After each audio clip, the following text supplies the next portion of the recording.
Bonjour, bonsoir chers amis. C'est encore de nouveau un grand privilège pour moi de partager avec vous une série d'informations sur la pandémie du coronavirus. J'ai, Pourquoi j'ai fait cette vidéo? C'est parce que je réalise que depuis l'apparition de cette maladie, à au moins 90% d'informations qui sont propagées dans le monde sur cette maladie sont fausses.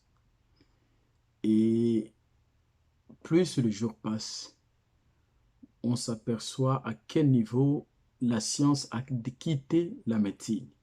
Donc, au lieu que la maladie soit traitée dans le cadre strictement avec les connaissances médicales, j'ai l'impression, d'après mon analyse, comme si le coronavirus est une maladie, j'ai dit, politique, et que la science a laissé place à la politique. Dans cette vidéo, suivez-moi très bien, je vais vous donner des évidences concernant les origines ou l'origine de la maladie, les tests qui sont faits pour les diagnostics. On entend parler d'une deuxième vague de coronavirus et le port de masque. Et finalement, je vais finir avec le vaccin.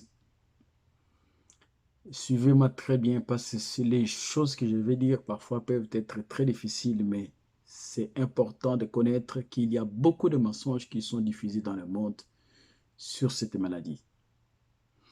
Qu'est-ce qu'on nous a dit au début de la maladie? Au début de la maladie en Chine, on nous a dit que c'est une zoonose, donc c'est une maladie d'origine animale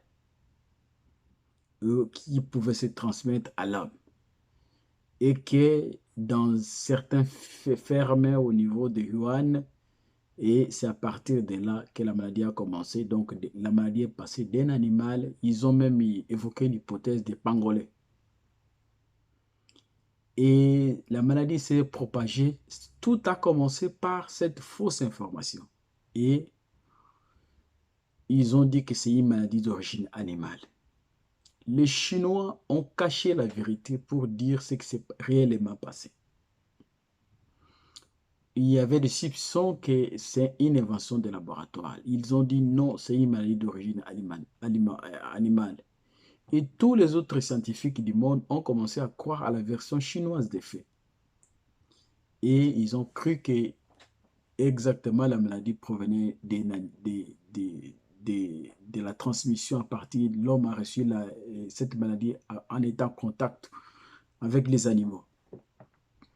Jusqu'au niveau où l'université d'Australie, les scientifiques de l'université d'Australie ont fait une étude sur ce virus et ils ont prouvé noir sur blanc que le coronavirus, le COVID-19, avait beaucoup plus d'affinité avec les cellules humaines qu'avec les cellules animales.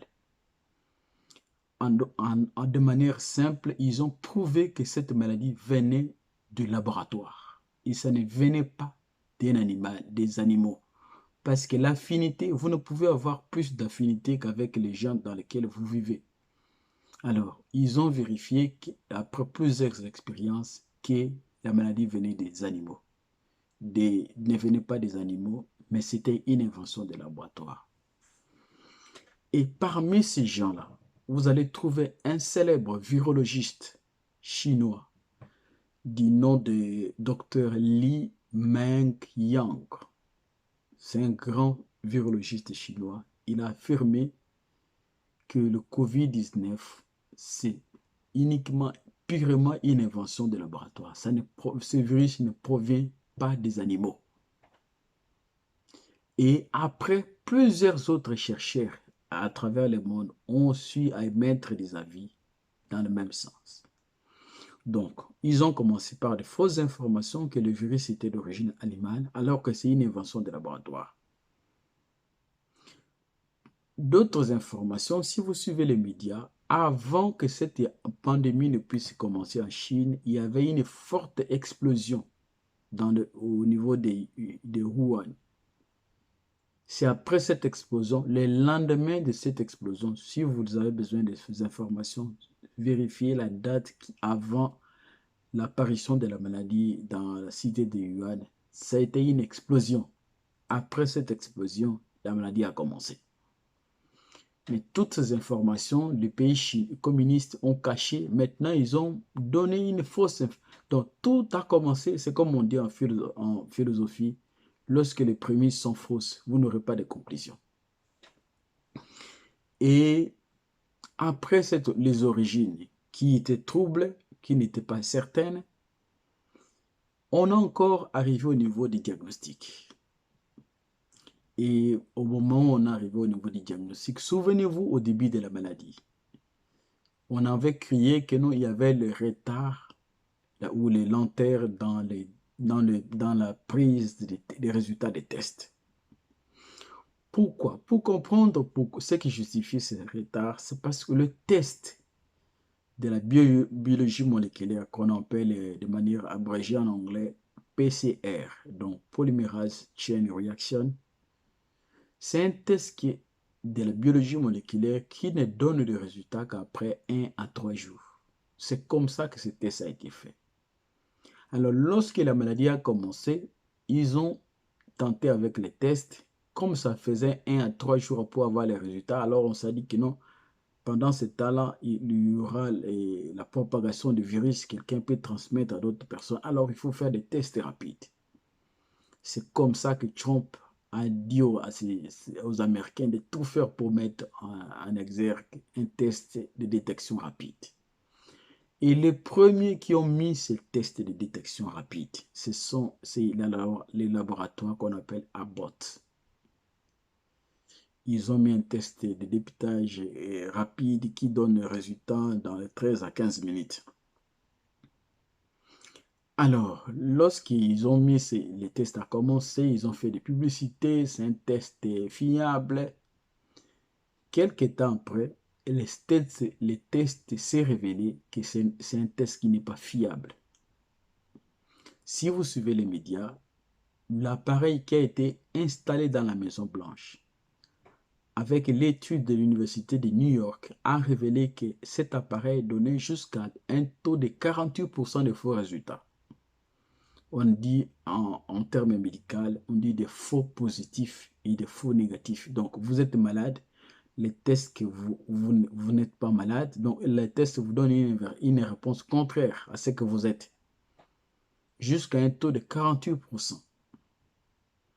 Ce même test qui a été, ça c'est les tests réalisés dans la Maison Blanche. Imaginez le lieu le plus sécurisé, entre guillemets, des États-Unis.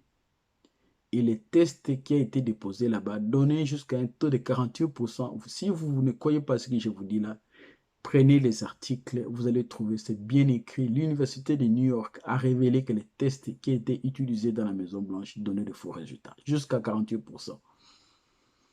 Et même au niveau de l'Angleterre, beaucoup de résultats à travers le monde, tous les pays du monde qui ont utilisé ces tests, ils ont réalisé que les tests donnaient de faux résultats. Partout où les tests de PCR ont été utilisés pour la détection de Covid, les gens peuvent retenir et affirmer que ces tests donnaient de faux résultats. Ça, c'est une première considération que je voudrais que vous puissiez avoir. Et la deuxième considération, toujours dans le même sens, quand ces tests sont allés en Afrique, il y a eu beaucoup de cas en Tanzanie en quelques jours. Et on a fait un test en quelque sorte, on a voulu tester la fiabilité des kits. Et on a pris le papaye. Le papaye, vous avez la sève du papaye. Et on a pris encore de sérum de chèvre. On a trompé en quelque sorte les laboratoires pour voir si les résultats que les laboratoires donnaient étaient bons. Parce qu'un test est fiable doit être capable de déterminer que ça, il ne réagir qu'avec le sérum humain. Il ne peut pas réagir avec un sérum végétal ou animal. Alors, à la grande surprise de tout le monde, c'est que le papayer a été testé positif au PCR. Le cochon, non, la chèvre, a été positif au PCR. Si vous allez dans plusieurs sites internet comme le New York Times, le Washington Times et Independent, plusieurs sites, que ce soit en Israël, plusieurs sites ont publié les résultats, montrant publiquement que les tests de PCR qui est utilisé pour la détection de Covid donnaient de faux résultats. Lisez sur internet, vous allez trouver plusieurs articles allant dans ce sens. Donc, on a une maladie dont les origines sont fausses, sont basées sur des mensonges. On fait des diagnostics. L'outil des diagnostics. Aujourd'hui, il y a deux types de diagnostics. Toujours des diagnostics de la biologie moléculaire, soit la PCR, soit un antigène test. Que ce soit la PCR, que ce soit antigène test, il n'y a aucun test fiable pour la détection à 100% de la maladie. Ces tests, ce sont des tests de sensibilité. Alors, les tests qui disent tests de sensibilité pour les femmes, je vous donne un exemple pour faciliter la compréhension. Si une femme est enceinte, il y a des bandelettes qu'on appelle des bandelettes urinaires. Donc, la femme, les tests de grossesse rapide. Vous mettez votre urine là-bas, il va colorer si c'est autant de tas de traces, ça veut dire que vous avez la présomption d'avoir la grossesse ou non. Les tests de détection qui se vendent dans les pharmacies de grossesse rapide, là, ce n'est pas un test de certitude que vous avez la grossesse. Vous pouvez faire ces tests et être positif, mais si on ne fait pas l'échographie, l'examen de confirmation ou de certitude qu'une femme est enceinte, c'est l'échographie. Et non l'examen. C'est exactement ça. Donc le PCR, les tests d'antigènes qu'on fait aujourd'hui ne sont pas des examens fiables à 100% pour dire que la personne qui est déclarée au test de laboratoire positif, donc il a la maladie. Et encore plus, j'ai trouvé en République démocratique du Congo, ça a été vraiment une très grande déception pour moi. Parce que toutes les théories de médecine, aucune théorie n'enseigne, et la médecine, elle est universelle. Aucune théorie n'enseigne que quand vous faites un test de laboratoire, sans signe clinique, vous pouvez traiter les malades. Que ce soit pour le sida, un test de sérologie du VIH positif sans un signe clinique, on ne donne aucun traitement. Et voici que nos maîtres, le professeur Muyembe, parce que c'est lui qui dirige le poste en République démocratique du Congo, j'ai trouvé quand le président est arrivé au niveau des cliniques de cinquantenaires, qu'un agent de là qui a été testé positif au Covid et n'avait présenté aucun signe, on l'a soumis sous quarantaine et avec traitement à l'hydroxychloroquine et à l'hydroxychloroquine. J'ai trouvé ça, c'est pratique, c'est une faute et c'est condamnable. On ne peut pas, dans aucune théorie de médecine, on traite quelqu'un avec une maladie virale, soit-elle, sans aucun signe clinique. Ça n'existe pas. Et c'est comme ça, vous voyez, on passe sur des bases qui ne sont pas vraies et on continue comme ça. Je ne voudrais pas amener des explications ici sur l'hydroxychloroquine, parce que ce sont des choses qui vont nous amener très loin par rapport à cette vidéo. Et beaucoup d'articles ont prouvé que les tests, les deux types de tests qui sont faits, le PCR et antigène test, ne sont pas des tests fiables. La fiabilité d'un test, c'est que le test doit être capable de ne réagir qu'à un sérum humain. Comme le test s'est révélé positif au papayer, au sérum de papayer, positif au sérum de chèvre, c'est un test qui n'est pas spécifique. Ça veut dire que si quelqu'un n'a pas les signes cliniques, tout test de COVID-19, si vous n'avez pas un signe clinique, ne veut tout simplement rien dire. Donc ça, vous devez avoir ça en tête. Alors, la troisième notion que je voudrais préciser ici, c'est que j'entends parler, je suis les informations sur une supposée deuxième vague de Covid en Afrique. Si vous suivez les informations, c'est là la première personne qui a commencé avec à dire qu'il y aura une deuxième vague de Covid, c'est le professeur Didier Raoult. Et c'est ce monsieur-là en France, à Marseille, qui a dit ça avant. On réalise que le virus va faire des mutations.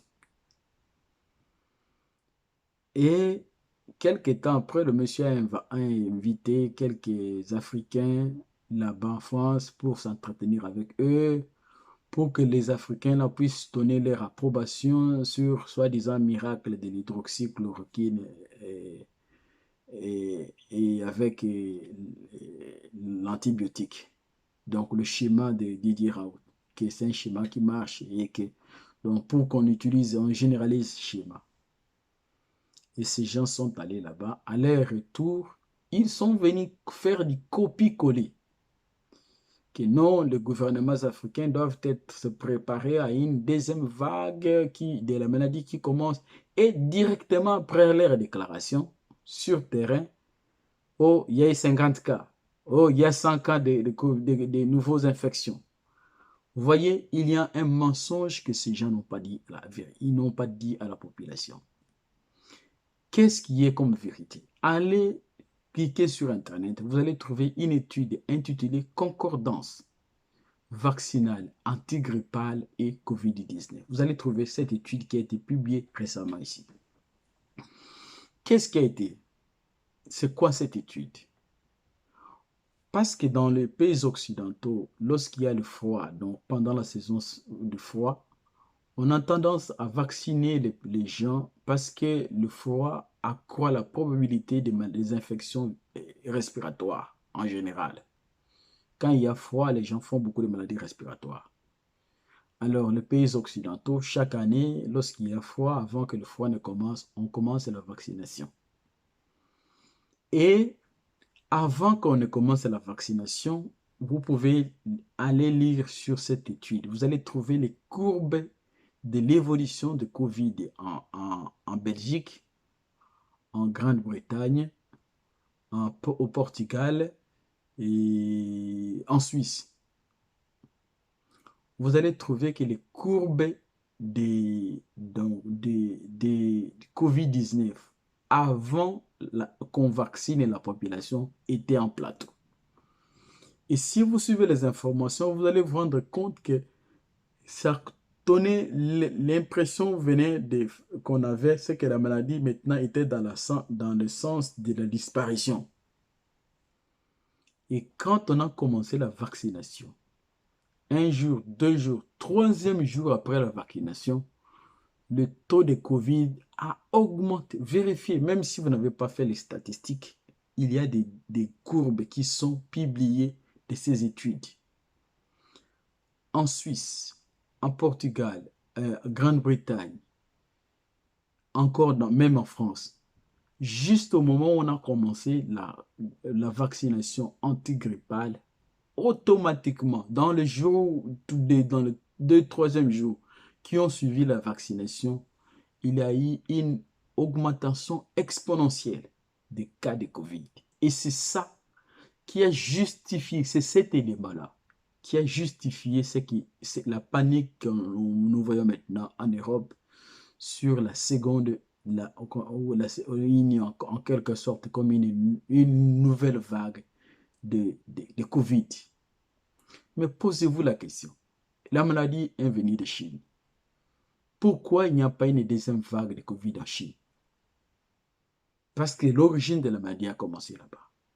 Et tous ces pays asiatiques n'ont pas d'une deuxième vague de Covid. C'est seulement à partir de ces pays de l'Europe centrale où ils ont... Et ils ne veulent pas admettre. Allez sur Internet, cliquez, vous allez trouver une étude qui est faite. La concordance vaccinale entre la concordance vaccinale antigrippale et la Covid. Lisez cet article. Voyez les diagrammes correspondants. Vous allez trouver qu'il y a une relation. Parce que, humainement parlant, à toute proportion égale, la Covid était en baisse dans tous les pays du monde. Et un facteur directement qui arrive, on fait la vaccination, directement, le taux commence de manière exponentielle. Donc, un autre message dirait qu'il y a un lien entre le vaccin antigrippal et le Covid. C'est un raisonnement normal. Et vous allez trouver même dans cette étude-là, on met ces liens-là, que ça prouve qu'avant la vaccination et après la vaccination, il y a une nette différence. Donc, ça veut dire que le vaccin antigrippal a un lien sur la COVID-19. Tout ça, c'est tous. Les gens ne veulent pas reconnaître que les tests qui étaient à la base, c'est un faux test. Et c'est sur base de ces tests qui sont faux que la manipulation prend de proportions tellement grandes qu'on ne sait plus à quelle voie sortir. Et pour moi, ça c'est mon opinion personnelle, tant que les gens continueront à se faire tester, cette maladie ne disparaîtra jamais. Parce que le test, c'est un faux test. Et c'est comme on vous fait une attrape. On fabrique quelque chose de faux. On dit non, venez vous tester. Alors, si on vous teste, oh, l'appareil dit que non, vous êtes faux. C'est vrai ou faux, vrai, faux, vrai, faux. Et on va traiter, on va dire des gens, même des faux témoignages de guérison sur base de faux résultats. Ça, c'est purement une anarchie. Et je réalise de plus en plus que la maladie n'est plus sur un terrain scientifique. C'est plutôt des politiciens qui gouvernent, qui maintenant, c'est comme si la médecine n'existe plus. C'est comme si ce sont des politiciens qui dirigent les épidémies aujourd'hui. Vous allez trouver encore un autre problème, le port de masque. On dit que tout le monde doit porter le masque parce que le masque protège contre la Covid. C'est ce que les gens disent, les autorités disent. Suivez toutes les études qui sont publiées dans le monde. Aucune étude, je dis bien aucune étude, n'a prouvé que le port de masque protégeait contre le Covid. Aucune. Aucune étude. On peut aller des pays anglophones aux pays francophones. Aucune étude n'a prouvé que le port de masque avait une efficacité pour stopper le Covid. Aucune. Parce que dernièrement même, on a fait une étude avec Haemophilus influenza, hein, le virus syncytial, qui est un virus du même type qui est de maladie respiratoire. On a trouvé que le masque n'avait aucune protection. Mais on va commencer à amener des gens. Tout le monde doit porter le masque. Nous portons le masque, c'est parce que ça vient des autorités, nous les obéissons. Mais sur le plan scientifique, aucune preuve que le masque peut protéger contre la transmission du Covid. Pourquoi? Comme quand je suis en train de parler là, les gouttelettes qui sortent de ma bouche pendant que je parle, vous avez des grosses gouttes qui tombent à moins d'un mètre pendant que je suis en train de parler. Et ça peut aussi avoir des micros, donc des particules encore très minces, estimées même en microns du diamètre. Alors, si moi j'ai le Covid et que je toussais ou que je parle à quelqu'un qui est à côté de moi, si mes sécrétions arrivent au niveau de sa bouche ou bien de son nez par exemple, on peut dire que cette personne va avoir la maladie. Or, les modes de transmission, je dis très bien, suivez toutes les études. Aucune étude n'a prouvé que la COVID-19 se transmet par les contacts. Aucune. Je vous fais un raisonnement par analogie. Entre les pays africains et les pays européens, qui ont le moyen de déplacement le plus facile? Ce sont les pays occidentaux. Comme ici aux États-Unis, chacun a son propre moyen de transport, sa voiture. Alors, les gens dans le pays comme aux États-Unis, ils ont la possibilité de se déplacer toutes seules. Mais en Afrique, les gens doivent entrer dans un bus. Et pour entrer dans un bus, parfois vous devez tenir aux portières pour monter l'escalier et arriver à prendre place. Pendant que vous montez, tout le monde tient le même chemin. Pour s'asseoir, pour quitter la chaise, on doit tenir encore les barres qui sont dans le bus et sortir. Pendant que vous touchez là, vous vous asseyez. Il n'y a pas un service de stérilisation dans le bus qui va essuyer parce que vous avez touché là-bas. On essuie directement après que vous ayez touché. Et tout le monde entre dans le bus. C'est au même ligne. Mais maintenant, je vous pose la question. Là où les pays africains, les gens vont dans le bus, plusieurs personnes ensemble. Les virus ne se transmettent presque pas. Mais là où le pays développé, là où chacun va dans le bus, à son propre moyen de transport, la propagation du virus est de manière très exponentielle. Est-ce que vous pouvez m'expliquer comment ça s'est fait? Est-ce que vous pouvez m'expliquer comment? Comment là où les gens utilisent les transports en commun, les virus se transmettent très peu et que là où chacun a son propre moyen de déplacement, les virus se transmettent plus. Comment vous pouvez m'expliquer ça? Et dire que le virus ne se transmet pas. Je vous dis, allez sur Internet. Vous n'allez trouver aucune étude, commençant par la Chine, jusque dans les derniers pays, aucune étude n'a prouvé que les virus pouvaient se transmettre par des contacts. Ce que les gens ont oublié de dire, c'est qu'on a étudié la durée de vie du virus. Qu'on a dit que non, le virus peut être sur le poignet, il pouvait rester jusqu'au niveau de 3 jours, par exemple. Au niveau des jus ou bien des bouteilles de jus ou bien d'eau, par exemple, le virus pouvait rester 48 heures, des histoires comme ça. Ça ne veut pas dire que parce que vous avez tenu là, que vous allez attraper le virus. Aucune, je dis bien, aucune étude n'a prouvé que le virus, quelqu'un avait contacté le virus par le bien d'avoir tenu à quelque chose. Ça n'a jamais été. Au contraire, nous avons suivi plusieurs études comme au niveau de Oxford Academia. Ils ont prouvé que le virus se transmettait de manière aérienne. Et là, la chose devient très intéressante. Qu'est-ce que ça veut dire? La transmission aérienne de la COVID-19. Ça veut dire tout simplement, si moi je m'assis ici, là où je suis, et que quelqu'un se situe même à 8 mètres de là où je suis. Si moi j'ai la COVID, eh bien, nous nous retrouvons dans un environnement confiné, par exemple, et moi je suis malade, lui est situé à 8 mètres de moi. Si le vent qui va à partir du moi vers lui et que lui inspire ce vent, cet oxygène, eh bien, il a la probabilité d'attraper la maladie. Ça, c'est scientifique. Ça veut dire que les rôles de port de masque devient pratiquement zéro encore. Parce que les gouttelettes qui se transportent dans l'air, ils ont la dimension de micro. Ce ne sont pas des gouttes macroscopiques qui peuvent tomber à 1 mètre ou à 2 mètres. Vous voyez, tout ça, c'est tout simplement un ensemble de fausses informations que les gens nous ont données.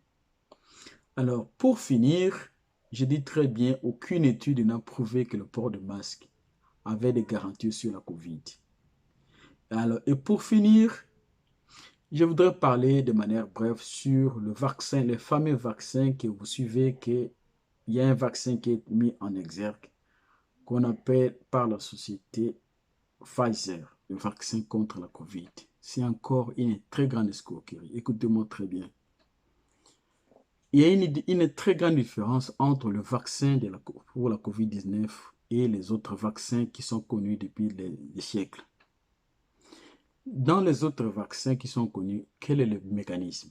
On vous injecte une dose inoffensive d'un virus, et cette dose, comme elle est inoffensive, ça va produire une réaction inflammatoire et une réaction immunitaire. Donc, votre organisme va produire des anticorps et ça va vous protéger.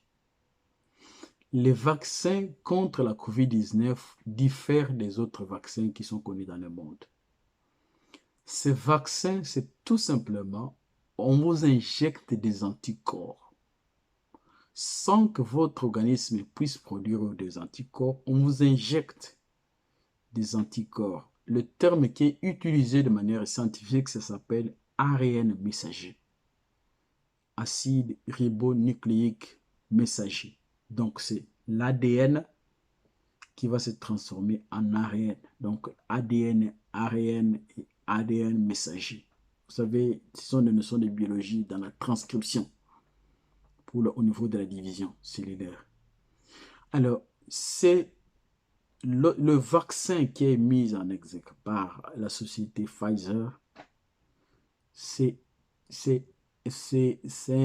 un vaccin. On vous injecte, notre organisme ne produira pas des anticorps. On vous injecte directement des anticorps étrangers dans votre corps sous forme d'un messager qu'on appelle ARN messager, sans que votre organisme soit sensibilisé pour que ces anticorps puissent combattre la COVID en vous.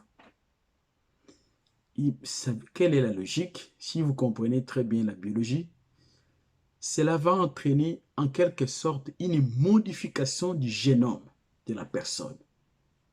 Et vous savez que tout ce que nous sommes, que ce soit la couleur de mes cheveux, de mes yeux, tout ce que nous sommes vient de l'ADN, et bien que cet ARN peut avoir la possibilité de s'unir à notre ADN, et cela va entraîner une modification du génome de la personne humaine. Encore plus, je vous donne une révélation. Il y a une loi, j'avais lu il y a quelques années, une loi qui est votée aussi aux États-Unis sur qui protège les inventeurs. Sur le plan médical, si un Américain fabrique un produit quelconque, médicinal, il n'est pas responsable de tous les effets secondaires qui peuvent en résulter de la consommation de ce produit.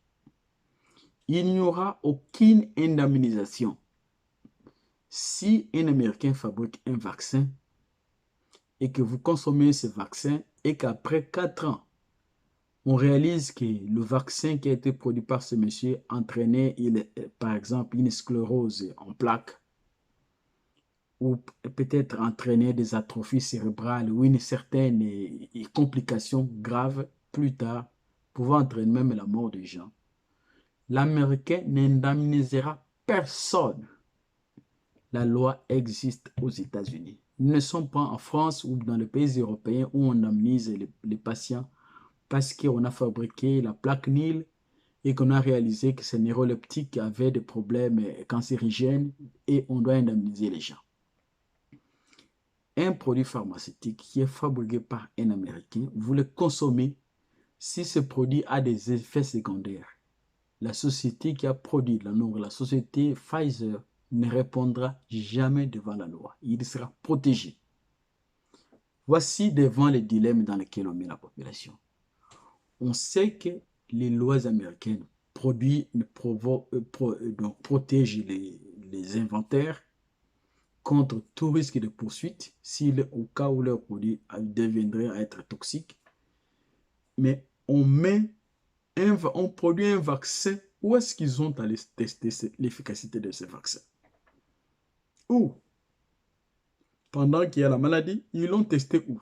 Parce que, vous voyez, tout cet ensemble de questions prouve que la science a abandonné. La maladie, la COVID-19 n'est pas gérée par la science, c'est seulement par la politique. Et si vous, pour les pays africains, si vous voyez très bien, vous allez voir que cette maladie prend la dimension d'une néocolonialiste scientifique. On considère que les Africains ne connaissent rien de la science. Ils doivent tout copier des Blancs. C'est la solution qui vient de l'Occident qui doit être la solution appliquée aux Africains. Alors que les Africains ont leur propre culture. Il n'y a aucune solution. Vous ne pouvez, si une maladie, des maladies pérennes comme ça, comme la COVID, c'est une maladie, une pandémie, qui a tendance à rester longtemps. Si vous n'arrivez pas à trouver votre propre solution de manière locale, eh bien, ça ne sera jamais trouvé. Et nous qui vivons dans ces pays occidentaux, quand la maladie a commencé, les grandes sociétés, dans des entreprises, devant quelques cas de Covid, ils ont fermé des sociétés. Je leur ai dit que vous faites une mauvaise politique et vous finirez par ouvrir les sociétés. Regardez maintenant où en sommes-nous aujourd'hui. Ils ont fermé les sociétés, leurs sociétés devant 100 cas de Covid et ils viennent ouvrir leur société devant 2000 cas de Covid. Qu'est-ce qui a changé? Qu'est-ce qui a changé? Rien n'a changé. Maintenant, je voulais partager avec vous toutes ces informations pour que vous sachiez que la maladie au stade actuel est dirigée par la politique. Et les gens vont mourir non pas parce que les médecins sont incapables, mais tout simplement parce que la maladie est dirigée par la politique. Le port de masque n'a aucune, je dis très bien, aucune utilité dans la protection contre la Covid. Et vérifiez toutes ces informations que j'ai données ici. La maladie, de son origine, est fausse. C'est une maladie qui provient des laboratoires à 100%, c'est prouvé aujourd'hui. Les tests qui sont faits pour diagnostiquer sont faux. Et les vagues, les soi-disant deuxième vagues, il y a une étude qui est faite là-bas lisez les diagrammes qui sont là, vous allez les trouver. La concordance vaccinale entre antigrippale et la Covid. Vous allez trouver ça. Les diagrammes sont là. Ce ne sont pas des Noirs qui ont fait ces études. Et les fameux vaccins, le port de masque. Donc, nous sommes devant une catastrophe où la médecine a laissé place à la politique. Lisez, je vous ai parlé de manière brève, mais lisez, consultez les articles scientifiques. Aucune recherche, aucune étude n'a prouvé que le port de masque protégeait contre la Covid. Devant toutes ces évidences, où noir sur blanc, vous pouvez réaliser avec moi que la science ne dirige plus la pandémie. Maintenant, on a laissé place à la politique. Je vous donne un exemple pour finir avec le témoignage du président américain Donald Trump. Vous voyez, il y a quelques temps, ici, quelques mois, quelques semaines, Donald Trump a été diagnostiqué Covid positif. Et quelques temps après, il a été dit qu'il est guéri. Alors, je vous épargne je ne peux pas, parce que YouTube ne permet pas aux gens de prendre de telles vidéos qui ont été publiées par quelqu'un d'autre et de le mettre. Même Facebook aussi ne va pas permettre que je puisse faire, c'est de couper, coller pour vous faire voir les témoignages. Mais quel est le résumé pour vous faire comprendre comment on est en train de mentir dans l'opinion? Trump a été déclaré positif au test. Et le même jour, lui et sa femme, on les a menés aux cliniques. Si vous suivez les vidéos, l'interview de médecins, de chefs de staff de la Maison-Blanche, du président Trump, les tests étaient redevenus négatifs après 24 heures. Si vous suivez ces interviews et vous prenez les dates, vous allez vous rendre compte que les Trump était passé des tests positifs à un test négatif à 24 heures. Suivez toutes les successions de questions qui ont été posées autour de ça. Le médecin n'avait pas répondu comme ça, mais si vous suivez les explications qu'il a données, vous allez vous rendre compte que Trump, son test est passé de positif à négatif à 24 heures. Et ce que j'aime à Trump, c'est que c'est vraiment un nationaliste, un patriote, quelqu'un qui aime son pays. Et quand il est sorti de l'hôpital, voici encore un autre témoignage. Qu'est-ce que Trump a dit? Il a dit qu'il était malade, lui et sa femme, et qu'on les a traités avec une nouvelle molécule, et ils ont été complètement guéris, et il se sent encore plus fort qu'avant. Et il a ajouté en disant que la même molécule qui a été utilisée pour qu'on les traite il a ordonné qu'on fabrique la même molécule aussi pour traiter d'autres Américains pour qu'ils reçoivent le même traitement que le président. Vous voyez, alors si vous suivez les questions, toutes les questions qu'on avait posées aux médecins de Donald Trump, ils font allusion à un médicament qu'ils ont lié à Trump. Et entre autres, vous allez vous rendre compte qu'il parle d'un stéroïde. Lui n'a pas donné le nom des stéroïdes. Mais moi-même, quand j'ai lu en profondeur, j'ai trouvé les noms de cet antiviral. Ça s'appelle le Remdesivir. Remdesivir, c'est un antiviral qui a gagné plus d'1 milliard de dollars, soi-disant, parce que cet antiviral pouvait guérir du corona.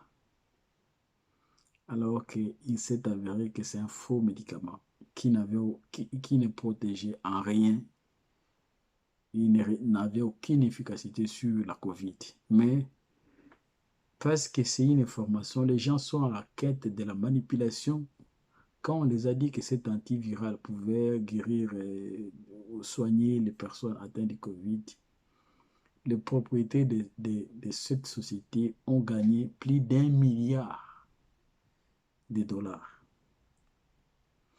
Alors Trump a dit que la même molécule qui a été utilisée pour les traiter soit aussi fabriquée pour traiter tous les autres Américains.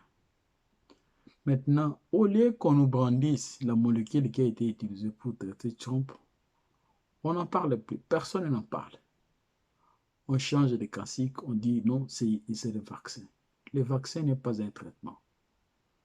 Le vaccin, c'est pour la prévention. Trump était déjà déclaré positif. Il a reçu un traitement et qu'il a même qualifié d'un traitement miracle, à dose unique encore. Pourquoi ce traitement n'existe plus? Tout simplement, c'est parce que Trump n'a pas été malade et qu'on a menti à l'opinion. Parce que l'Américain, c'est vraiment un vrai capitaliste, un calculateur. Il peut faire des déclarations, vous pensez que c'est dans ce sens, alors qu'il veut vendre quelque chose, veut tirer de l'argent d'une autre façon. Vous voyez, toutes ces informations qu'on balaye sur la place publique sont de fausses informations. Et vous allez vous rendre compte, plusieurs personnes se sont rendues compte que Trump n'était pas malade. Parce que quelle est cette maladie virale qui fait faire passer un test de positif à négatif à 24 heures? Ça n'existe pas. Et quel est le traitement miracle que Trump avait reçu? Jusqu'à aujourd'hui, on ne donne pas ces traitements. Alors que la molécule qu'il faisait attention, c'est cet antiviral-là qu'on appelle la remdesivir, que l'OMS a déclassé que c'est un traitement inutile. Mais le propriétaire de cette molécule-là avait gagné 1 milliard pour zéro efficacité.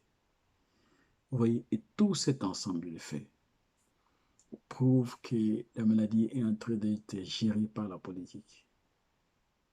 Et je crois que nous devons faire beaucoup d'attention, surtout pour les pays africains, qui croient que la solution viendra des Occidentaux. L'homme blanc a tendance à négliger les Africains, alors que les Africains, autrefois, la science avait commencé en Égypte, et même Jésus devait venir se réfugier en Égypte. Ce n'est pas pour rien. Et les Africains doivent trouver des solutions de manière locale. Je donne un exemple. Dans nos cultures, on sait que quand vous avez la toux, vous prenez du citron, vous prenez du ginger, vous prenez peut-être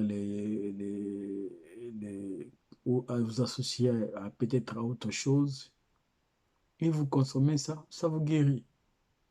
Mais l'homme blanc, au lieu de permettre aux anthropologues africains de développer cette façon de traiter les gens de manière locale, on vous dit non, si vous avez la toux, il faut aller acheter un antihistaminique.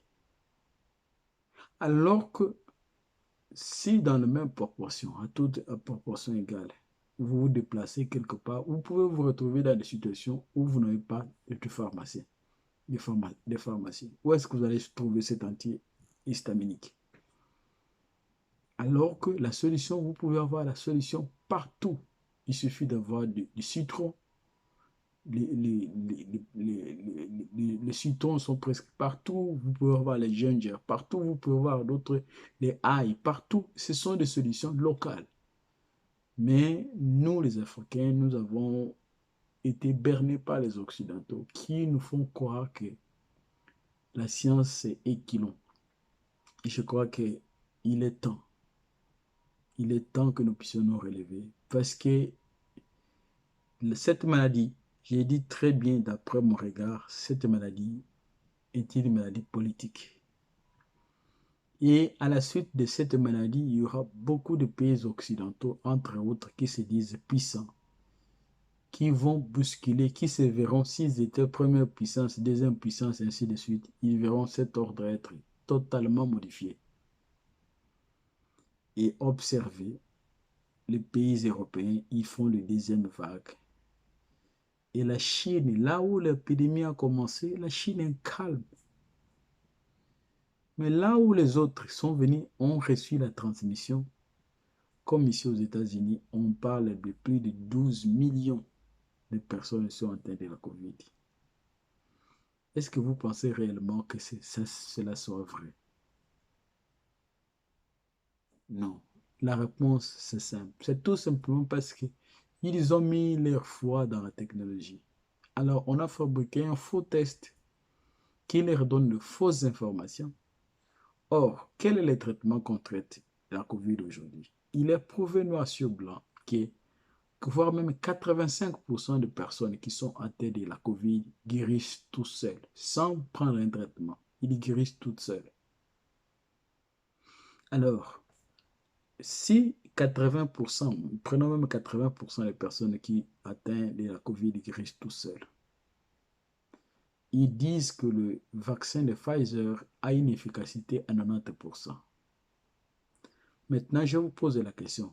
Dans les 90% là, est-ce qu'ils ont soustrait les 80% de personnes qui avaient la possibilité de guérir toutes seules? Ça veut dire que le vaccin, l'efficacité du vaccin est de 5%. Si quelqu'un peut guérir toute seule, les gens peuvent guérir toutes seules à 80 ou 85%, toutes seules sans prendre les médicaments de la COVID, et que le vaccin guérit à 90%, ça veut dire tout simplement l'efficacité du vaccin est de 5%. Ça veut dire c'est inutile.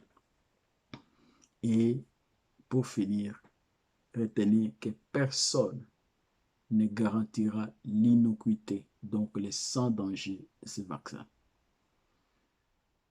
Parce qu'ils savent que les lois des Américains garantissent la protection à 100%. Personne n'amènera Pfizer en justice et il n'indemnisera personne au cas où ce vaccin arrivait à présenter plus tard des effets secondaires très graves. Alors, ça a été ça, ma contribution. Je voulais partager avec vous ces idées. Tout ce que je vous dis, c'est prouvé scientifiquement valable. Si vous les doutez, testez chacune des informations que je vous ai données dans cette vidéo. Vous allez le voir que je vous ai dit la vérité. Je n'ai rien inventé. Moi aussi, j'ai lu, je vois, j'écoute les scientifiques parler à la télévision, ainsi de suite. Et j'ai jugé bon de partager avec vous cette information pour que, ensemble, nous sachions que nous vivons une grande escroquerie. Merci.